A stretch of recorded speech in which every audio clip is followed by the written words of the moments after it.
Welcome to the S.O.A.P video series from Oak Tree Community Church in South Bend, Indiana. We have come to the end of the book. We are in, yeah. Yeah, Maps is next. Maps is next, and the little concordance or whatever at the end. Now, we have not done all of the stuff in between, but we've made it to the end. Yeah, right. So what's cool is, and we're in the book of Revelation At the end. up on that. Yeah.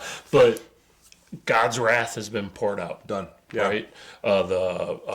What was the first judgment? Trumpet judgments. The seals, and then the trumpets, and then the bowls, right? Yeah. All have been poured out. So God's wrath is out. Now we have some cleanup we have to go up to. And then the last thing is the really fun part. What's it going to be like for us in heaven? And when we talk about God's wrath, we're talking specifically about what the Old Testament calls the day of the Lord, or the great day of the Lord, or the tribulation. Yeah, the great, the wonderful, and the great and terrible. Yeah, great and terrible day of the Lord. And that is about the 7 years that we call the tribulation, right? In Jeremiah, it's called the day of Jacob's trouble because it's specifically focused on Israel. It's to purify Israel, and it's to punish the Gentile nations. So now that's been done. Right. Okay, so there's still some war left here in chapter 20. There's still some punishment, but that's not what we're talking about. The wrath of God, the day of the Lord, the punishment part of the day of the Lord has been completed. Yeah. So the first thing that happens is what happens to Satan. Yeah. Right? So an angel comes down from heaven with a key. And we've seen this key before. It's a key to the abyss. Yep. And what that really means is Satan returned the key. So if you remember, if you're following along, there were locusts that came out of the abyss. Yeah. And a star fell from heaven, and it was probably Satan, Could be. Maybe, We're talking about chapter 9, 9, so a few weeks ago. Yeah. Yeah. But Satan or somebody had the key and opened it to allow the locusts to come out. Right. Then they must have returned the key to heaven. My guess is that it was closed and locked again. Yeah. Because that's Right. Right. So just one of the, does that really mean anything? No, not at all. But it's kind of a fun thing to go through. Yeah. But Satan was seized and was bound and tossed into the abyss for 1,000 years. Yep. And then it even says after that he'll have to be released for a little while. Yeah. So the millennial kingdom is going to take place with Satan bound and not involved, and then he'll come back. Yeah. So we take this very literally. Some people look at 1,000 years here as symbolic or something. Right. 6 times in 7 verses it says 1,000 years, 1,000 years, 1,000 years. I'm It's taking it to mean 1,000 years, yeah. and that's where we get our word millennium. Millennium is Latin for 1,000 years, mille and annum. Right. So millennium is 1,000 years. Yeah. So we do get some information about the millennial kingdom also. So it looks like martyrs, which would have been beheaded tribulation saints. Yep. So people that have come to Christ during that 7 years that were martyred because of their beliefs. And by the way, they were beheaded. Yeah, which tells us a little bit about how Satan's system is going to treat believers in the tribulation. Right. Yeah. Anyways, they're going to be raised, and they're going to become judges. Yeah. And reign with Christ for 1,000 years, which is pretty cool. And then we see a line in there that says the rest of the dead won't come back until after the 1,000 years has finished. Right. So who's the rest of this dead? So the rest of the dead, when you look at the entire understanding of the whole Bible, has to be all unbelievers of all time. Because Daniel 12 tells us that Old Testament saints are going to be resurrected to go into the kingdom. They didn't know it was 1,000 years yet, but this is Messiah's kingdom. So they'll have been resurrected. Church saints were resurrected at the rapture, so we're going into it. Tribulation saints now have been resurrected, so who's dead? Right, who's left? Just unbelievers. Right. So all unbelievers of all time will not be resurrected until after the 1,000 years, and we'll see that at the second half of this chapter. Now think of this 1,000 years for a minute. Satan is no longer there. There will be some living people, believers, that didn't die in the tribulation period. Yep. They're going to go into this 1,000 years.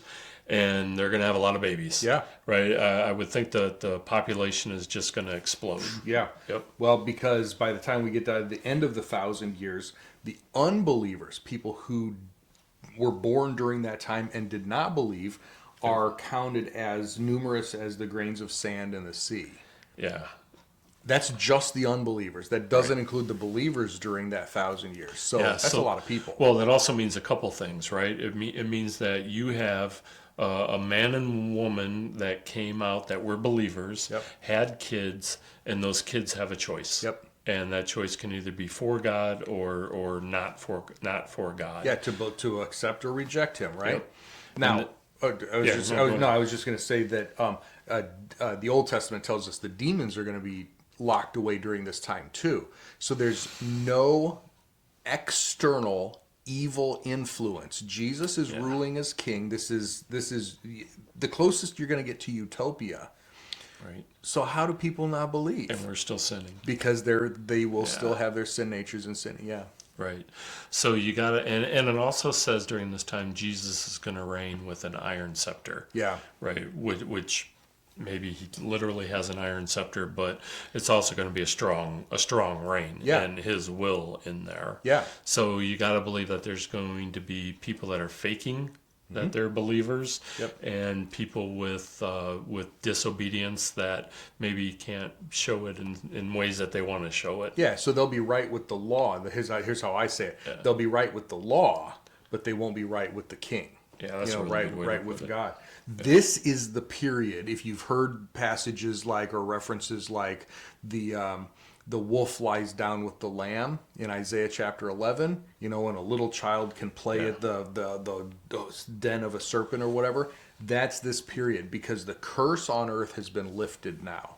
Curse on creation has been lifted. Yep. So animals are getting along, people are getting along with animals the way it was supposed to be. Now, there's still sin. Satan hasn't been finally judged yet. There are still unbelievers who haven't been judged yet. So it's not perfect yet. But it's as close to perfect as this sinful creation or the sin-tainted creation is ever going to see. Yeah. Then in this chapter, in chapter 20, there's a huge battle that takes one or two lines. Yeah. Right? Satan's going to be released after the 1,000 years, and again, guess what? He deceives the nations. That's what he does. Brings them together for a battle. It's like, wait. This is the second battle after the 1,000 years. This is not Armageddon. This is not second coming. This is another one. Yeah. The bad guys circle around Jerusalem, and God rains fire down from heaven, and the war's over. Yep. Satan is then thrown into the lake of fire, and the beast and the false prophet are there. And now, here's what's interesting about this. Yep. It says, the devil who deceived them was thrown into the lake of fire and sulfur, where the beast and the false prophet are, not were. Right, so they're still there. They're still there 1,000 years later. Now, what's interesting or important is that the beast and the false prophet are humans. So humans are able to survive in this lake of fire for 1,000 earth years, for 1,000 literal years, without being burnt up, without being consumed, without being whatever. Okay? That tells us, that's one of several things that tell us that the lake of fire, whatever this fire is not the same type of fire that we're used to, that's like, oh, it's going to burn my hand off. Right. It's not consuming the enemies the way we typically think of consume. 1,000 years later, they're still there in conscious torment. But this is also where we get hell, fire, brimstone. Yeah. Yeah. So what we're saying is that there are people out there that say, well, yes, God's enemies will be thrown into the lake of fire and they're going to be burnt up. Right. I'm saying That's not what it says. After 1,000 years, they're not burnt up yet. And the smoke of their torment, it's described in other places, the smoke of their torment goes up forever and ever. This teaches eternal conscious torment of God's enemies. Then we have the great white throne. Yeah. So this is the judgment of these unbelievers. Yeah, all unbelievers of all time, dating back to, whether you want to call it Adam and Eve or Cain or whoever, the first unbelievers who never believed, will all be resurrected, small and great, it says, from whether they died in the sea, whether they were buried in the ground. all resurrected to stand before their Right. final judgment. And they say the books are open, which is an awesome thought. And it turns out that there's a number of books. Yeah. Right. So the books are open, and these books contain a record of these people's deeds. Yeah. And they're going to be judged by them. Yeah. And they're unsafe. So there's no hope. But there does seem to be judgment based on what they did or didn't do. Yeah, so it's different levels of punishment. It seems like it has to be different levels of punishment, similar to what we're talking about, like for Christians, different levels of reward when we're judged at the judgment seat of Christ. In neither case, the judgment seat of Christ and the great white throne, destiny is not being determined by our works. Right. Punishment or reward is being determined, but the destiny is already fixed. You're either believed, or you're a believer, or you're not a believer, and your destiny is based on that, not the books of works. And this judgment and what happens afterwards is the second death. Yeah. Right. Yeah, because death means separation, right? So physical death is the separation of body and spirit. Spiritual death, so they've already died. Many right. or most of them have already, in fact, all of them, I guess, have died physically. But now they're going to die spiritually forever, be separated from God forever, and that's why he calls it the second death. Okay. So that happens. The great white throne happens, and now we go into chapter 21 and 22, which is now what happens to us. Yeah, eternity. Yeah, the right. Eternal state. And we get some glimpses on what eternity looks like. Not a lot, though. Well, no matter what, we're always going to want more. But there's some really awesome cool stuff. There's definitely some cool stuff, but this leaves a whole lot more questions than it gives answers, I think. Yeah, but I think what's cool is there's a new heaven and a new earth. Yeah. And God says, look, I'm making all things new. Yeah. So, a new house, a new car is always special, right? Yep. And now we have a new heaven and a new earth. Yep. And the big difference is God is now with us. Yeah, and that's really been the thing from the very beginning. Shameless plug, at the end of my book, Biblical Discipleship, I put a couple of pages that shows that God's presence with people has always been the thing that he's been, I don't want to say chasing or pursuing, but that's what he's really wanted from Genesis 1. We're the ones who messed it up. Right. And finally, he's the one who makes it right. So it's really cool. I love there's a line there that says, "It is done." Yeah. And, it just takes you back to Jesus being on the cross. So there's done and there's done, right? I mean, Jesus was done with that part when he was on the cross. Yeah. And now he's done with this part, which is this new heaven and new earth. And it's done. We've got the Alpha and the Omega, which links back to chapter 1. So this is really it's coming really full circling. circle. Yeah. The sea existed no more. Kind of a side note there. But then a spirit takes John into Jerusalem, which is coming down from heaven. So there's a new Jerusalem too. Yeah. coming down. Yep. And it's populated by the bride. And I think last week we talked about, who exactly the bride is. And there's some question about whether it's all believers or whether it's just the Christian believers of the time. So it sounds like the bride might be Jerusalem itself here. It says, let me show you the bride, and what he showed him was this new Jerusalem coming out of heaven. So it's really interesting. Yeah. John does he tries really hard to explain what it looks like. Yeah. There's 24 gates. It's a massive city. What is it? 1,400 square miles or miles. Yeah.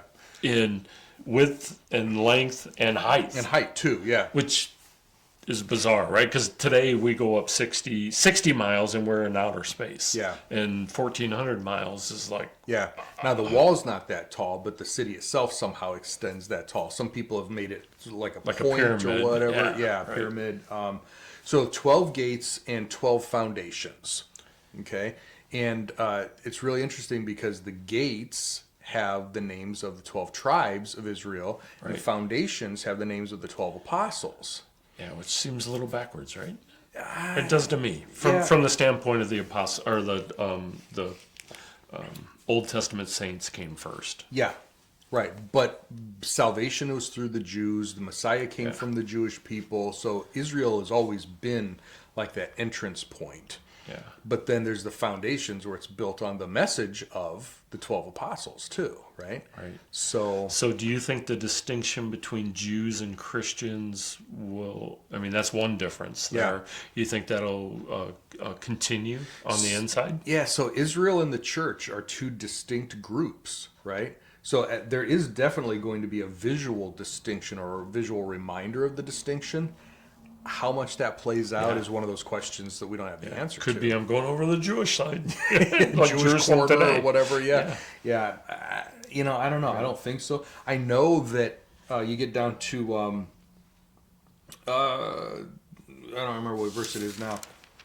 Verse 24, the nations will walk by its light. The kings of the earth will bring their grandeur into it. So it's not like everybody's going to be living in there. The whole earth seems like it's going to be populated with, again, we're talking about the believers of all time, the saints of all the ages, right? Yeah. Some will be living in, some will not be living in. Well, it also says that nothing unclean will come in. Yeah. So, which means that there's unclean things outside. Maybe. Yeah? Okay. Yeah, I don't know. It could just be, I forget the technical term now, but it could just refer to, there's not going to be anything that comes into it, partially because there's not going to be anything unclean that even exists at this point. Yeah. Can't even come close. So, yeah. I do think that it is definitely fun to think about, right? Are we going to be living in Jerusalem? If there's going to be people that are outside of Jerusalem, is that good, bad? You know, how is that decision, right? How's that decision made? And then they're bringing the grandeur in, which means somebody's got to have jobs. Yeah. Right? They're building something. They're making something. Yeah. And is this, you know, out of wood? Is it out of gold? Is it artistic? Yeah, exactly. So I envision, because will the internet speeds be high? Yeah, finally good internet. No, well, I mean, will there even be machines? Yeah. So what I do know is that Revelation 21:22 is sort of like the intention of Genesis 1 and 2. You know, God created all things to be perfect. He created his presence and us together. We messed that up. He's been working to put it back, and now this is the ideal of what it was supposed to be to begin with. So what could have been had Genesis 1 and 2 not turned into Genesis 3 with sin, right? What could have been? Well, I think this tells us what could, sort of gives us a hint of what could have been. So is there technology, or not is there technology, but what technology are we going to have? Who knows? Yeah, one thing is there's no temple. So we do know that, and we've talked a lot about the temples in various times, especially through Revelation, but there's no need for it. Yeah. Right? Jesus is there with us. He is the temple. Yeah. I mean, right now, the church is the temple because the Holy Spirit is living in us. Right. Well, now we'll be with him, and there's no sacrifices, definitely, but the tabernacle and the temple has always been about presence. And again, the presence, he's there. Yeah. Chapter 22 talks about water pouring out from the throne. So I see the throne up high, and I see a water slide. Yeah. No one's gonna be on the water slide. But you don't know that. That is true. That is true. But it seems like no one will be on that. But water is flowing through Main Street. Yeah. Through the main part of the street.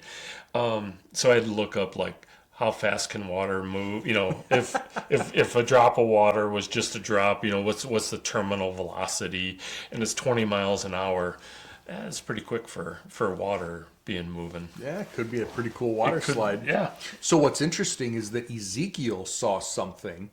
Now, with Ezekiel, it's hard to tell sometimes. Is it the millennial kingdom? Is it the eternal kingdom? Whatever. I think it's the millennium there in Ezekiel, but he sees it coming out of the throne, running to the Dead Sea, and it gets deeper and faster in stages. So at the end of Ezekiel, it's really interesting. Nice. Yeah. Because it's You know, just, at first it's up to how his does it get back up there? How does it, you know, at first it's at his ankles, and then it's up to his calves, and then it's up to his knees, and then it's waist high, and he can't stand in it anymore, and that type of thing. Nice. So it could be very similar to what we're seeing here.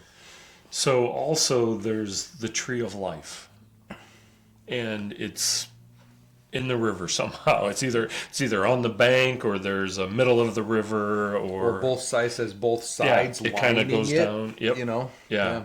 And these trees produce fruit, and 12 times a year, so once a month, it's producing a different fruit, which means we may or may not have seasons, but there's going to be a passage of time. Yeah. I think that's one of the interesting things that we need to remember is that sometimes when we think of eternity, we think of no time at all. Right. But eternity doesn't mean no time. It means time without end, endless time. So there will be passage of time. We will see that happening. But it's just never going to end. Yeah. Which is cool. There's a line in there that says, "The leaves are for the healing of the nations." Yeah. That one has stumped people for a long time. I still don't know what that means. Yeah, right. But, you know, only one thing out of the Revelation, I don't know what it means. It's pretty good, right? It's pretty good. Yeah, right. Okay, so we're really coming to the end here. Yeah. So I do have a question that comes up from people, and it kind of boils down to, we as human beings, what's our job? Is our job to make the end times come faster? Or should we be slowing it down? Well, we know that according to Romans chapter 11, there is a full number or a fixed number of Gentiles that are going to be saved during the church age, which kicks off the next thing, you know, the rapture, and then the tribulation and everything after that. So 2 Peter 3 says, knowing what we know about the end times, which is a lot, but it's not everything. Knowing what we know, knowing that this is going to come, what kind of people should we be? How should we live now? Yeah. Hastening the day of the Lord. So Peter says in 2 Peter 3, we can actually speed it up. When you bring these two together, how do you speed it up? By sharing the gospel, right? When that full number of Gentiles is saved, that's going to kick off the next thing. So we can, I think, actually speed up that time. Well, in a sense, from our standpoint, anyway. And we are given one major job, and that is to share the gospel, anyways. Yeah, share the gospel, make disciples, right? Right. So it seems that no matter what happens, our job is to continue to share the gospel. Well, we see that here in the end of the chapter. The Spirit and the bride say, "Come." Right? It's that invitation. Let the one who hears say, "Come," and let the one who is thirsty come and take freely from the water of life. No restrictions. You just have to come to Jesus and respond. Yeah. So that's the great invitation at the end. Yeah. Yeah. So I think we're done. We are. And so as it's a fire hose. Yeah, I know. By way of benediction, the very last line of the book, the very last line of the whole thing. We have some other books that we need to go back and do these for. But as we close this out, the grace of the Lord Jesus be with all. And that's really what we're looking for. Jesus says, "I'm coming quickly." We say with John, "Come, Lord Jesus." Come. Yeah. Come, Lord Jesus. I always had the second come at the end. It's not on there. It's not there. It was a different translation. So may his grace be with you as you study the scriptures. We hope that these videos are beneficial to you. As you have questions, as always, send them this way. But for now, next time we'll start a new book. See you then. Bye, everyone.